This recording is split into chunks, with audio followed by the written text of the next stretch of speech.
வணக்கம்ண்ணே. இன்னைக்கு எனக்கும் பிறந்த நாள்ண்ணே. அப்படியா? உங்களுக்கு ஒரு சீட்டு கொடுக்கலாமே, கிளி சீட்டு எடுத்து கொடுக்குற மாதிரி. கொடுங்க கொடுங்க. அடாடா என்னண்ணே கோடி கோடியா அள்ளி இறக்கிற? காரணம் இருக்கு. என்ன? முருகா, இந்த மாதிரி எல்லோரும் சகோதரர்களா சண்டை சச்சரவு இல்லாம சந்தோஷமா இருக்கணும் முருகா. அடாடா தங்கம்யா, சொக்க தங்கம். தங்கத்தை போய் உரைச்சு பாத்துங்க பாரு. என்ன மாதிரி முட்டாள் யாருமே என்ன இங்கிட்டு குடி. இதுல 1 கோடி ரூபாய் விழுந்தா என்ன செய்வீங்க? தஞ்சாவூர் பக்கத்துல 1000 ஏக்கர் நிலம் வாங்கி அதுல பயிர் பச்சனை பண்ணி பக்கவா செட்டில் ஆயிடுவேனே. ஓ, நீங்க என்ன செய்வீங்க? நான் ஆடு மாடு கோழி பன்னி எல்லாம் வாங்கி பண்ண வைப்பேன். ஓ சரி, இந்த ஆடு மாடெல்லாம் எங்க மேய வைப்பீங்க? மேய வைக்கிறது அந்த 1000 ஏக்கர் வச்சிருக்காங்க, அதுல மேய வருது. ஓ ஆட்ட மாட்ட பயிர்ல மேய விடுவியா? ஏன் என்ன செய்த?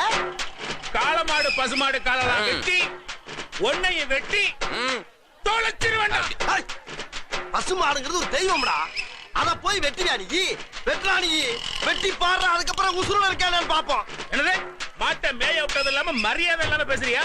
வேலையை அடைச்சேன்னா வேலையை பிச்சேரி வேண்டாம். என்ன சொன்ன? மரியாதை இல்லாம பேசுற உன்னை அடிச்சேன்னா படவர் ராஸ்கல் சாணி சட்டன